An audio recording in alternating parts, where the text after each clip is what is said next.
Hello everyone, কী অবস্থা সবার?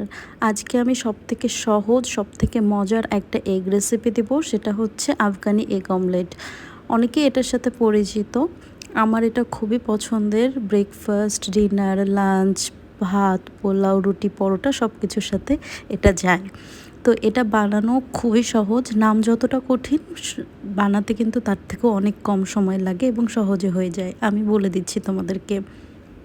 প্রথমে একটা প্যানে কিউব করে কাটা টমেটো, আলু, পেঁয়াজ পরিমাণ মতো এবং লবণ, কালো গোলমরিচের গুঁড়া দিয়ে একটু ভেজে নিতে হবে।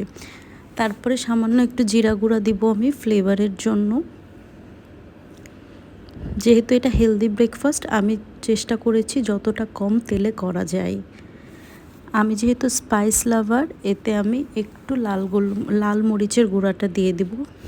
তোমরা চাইলে এটা স্কিপ করতে পারো।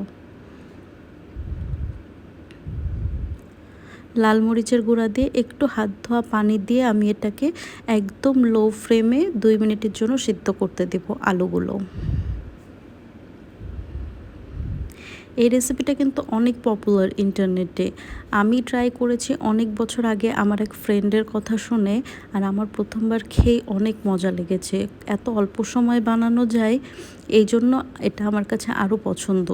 যারা ডিম খেতে পছন্দ করো না, তারা এটা একবার ট্রাই করে দেখতে পারো। আলুগুলো সিদ্ধ হয়ে আসলে আমি ডিমগুলোকে এভাবে উপরে দিয়ে দেব। আমরা যেহেতু 2 জন মানুষ, 2টা ডিম দিলাম। এটা আরও বেশি 3টা 4টা ডিমে করা যায় এবং সেটার জন্য পরিমাণ মতো আলু এবং টমেটো দিতে হয়।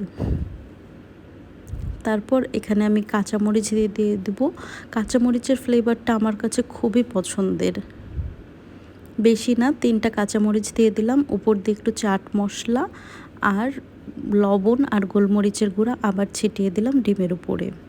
এখানে পাপরিকা পাউডার আমি ইউজ করি, কিন্তু যার জন্য বানাচ্ছিলাম সে ঝাল খেতে পছন্দ করে না। এই তো, তারপরে আবার 2 মিনিটের জন্য ঢেকে দিলেই রেডি হয়ে যাবে আফগানি অমলেট।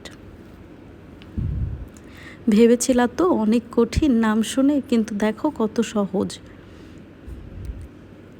ডিমটাও খুব ভালো মতো ভিতরে কুক হয়ে যায়। যাদের ডিমে অনেক প্রবলেম, যে পোচ ডিম খেতে পারে না, এটা কিন্তু তারাও খেতে পারবে।